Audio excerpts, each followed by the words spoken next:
கடவுள் ஏன் கல்லானான்? மனம் கல்லாய்ப் போன மனிதர்களாலே. கடவுள் ஏன் கல்லானான்? மனம் கல்லாய்ப் போன மனிதர்களாலே. கடவுள் ஏன் கல்லானான்? மனம் கல்லாய்ப் போன மனிதர்களாலே.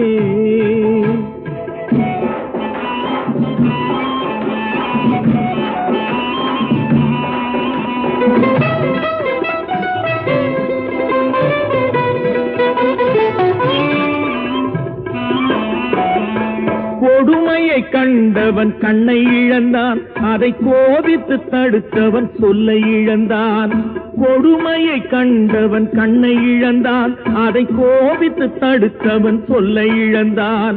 இரக்கத்தை நீ